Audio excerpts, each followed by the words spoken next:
Nearly 20 years on, Nicole Kidman and Keith Urban were held up as the perfect Hollywood, Nashville love story. A relationship between an Oscar-winning actress and a country music star that had ridden out the odds. But behind the red carpets and the duets, it was all falling apart. Court documents now reveal that Nicole filed for divorce after 19 years. Sources say fighting to save the marriage.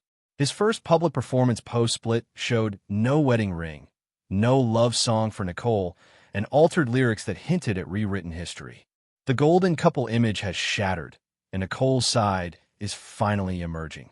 We take a closer look at what made them so admired, and what led to the end of one of Hollywood's most iconic love stories. Nicole, the shy dreamer turned Hollywood royalty Nicole Mary Kidman, was born in Honolulu, Hawaii in 1967 to Australian parents who were temporarily abroad.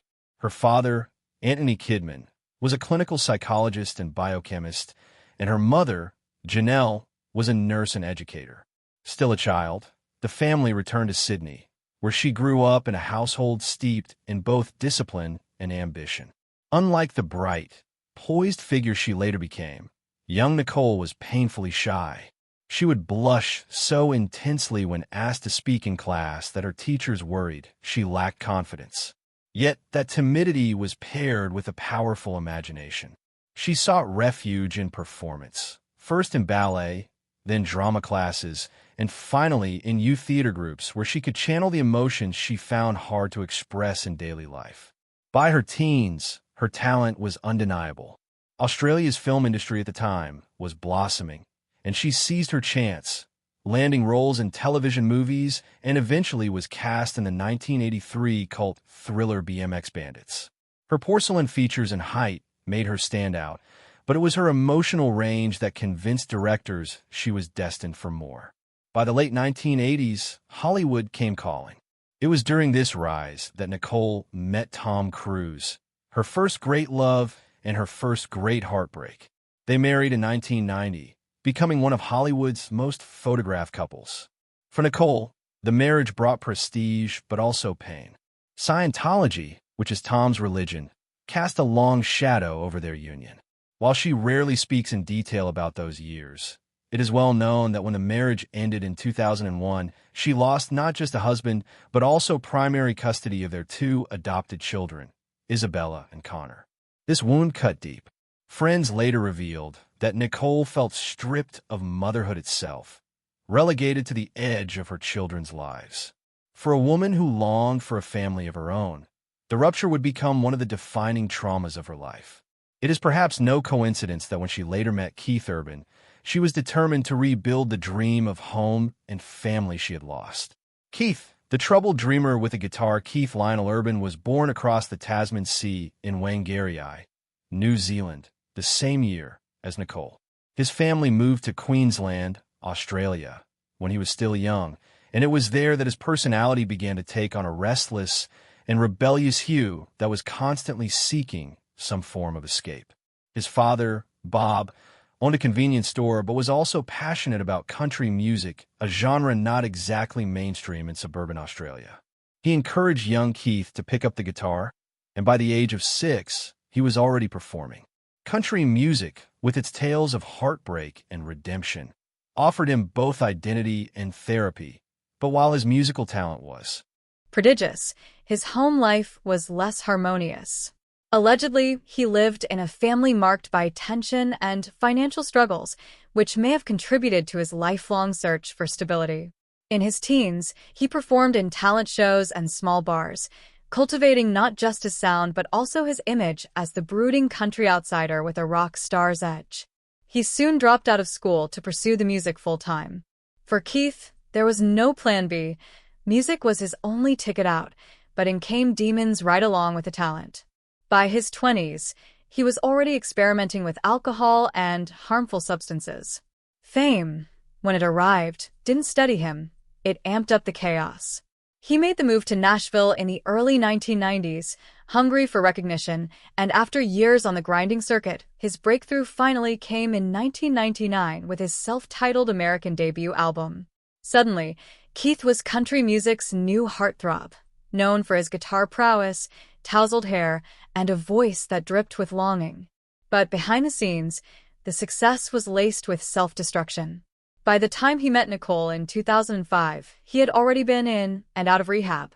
He lived with the perpetual fear that his addictions might cost him everything he had fought to build.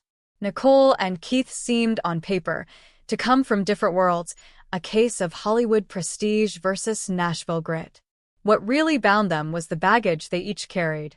Nicole bore the scars of a lost family and a marriage that had made her wary of control and betrayal. Keith carried the volatility of a man who knew both obscurity and fame, but never quite conquered the urge to sabotage himself. When their paths finally crossed, both were at turning points. Nicole had reemerged from her divorce stronger than ever, securing an Academy Award for the Hours and cementing her reputation as one of the finest actresses of her generation. Yet she remained emotionally raw, craving stability after a decade of turbulence. Meanwhile, Keith was a star on the rise, carving out space in the highly competitive world of American country music, but the trappings of fame, endless touring, temptation, and the demands of an industry that prizes image as much as sound were pushing him to the brink. He needed someone who could anchor him, who could help him believe in something beyond the stage lights. Looking back, it's impossible not to see the foreshadowing. Her desire for control and stability was always going to clash with Keith's restless, addictive personality. Their union carried the promise of healing. Perhaps she could rebuild the family she'd lost, and he could find redemption in her steadiness, but it also carried the seeds of future conflict. For Nicole, the idea of being with another celebrity carried its own risks. Her marriage to Tom Cruise had taught her how brutal the public gaze could be, but with Keith, she saw vulnerability, even fragility, and it called to her protective instincts. For him, she was both a muse and a mirror, someone whose discipline and success highlighted his own instability, but whose love offered him the chance to become the man he always wanted to be. Their early lives had carved them into complex, wounded individuals. When they finally collided in 2005, it felt like destiny, but in truth, it was more like volatile chemistry crossing paths and fairy tale romance. When Nicole Kidman and Keith Urban finally crossed paths in 2005, it was publicized as a story taken straight from Hollywood fantasy. Two Australians, both global stars, both born in the same year, both hardened by past struggles, colliding at the exact moment their lives seemed poised for renewal. The red carpets and glossy magazines painted their meeting as fate, but beneath the surface, the relationship was less about destiny and more about two wounded people clinging to the hope of salvation.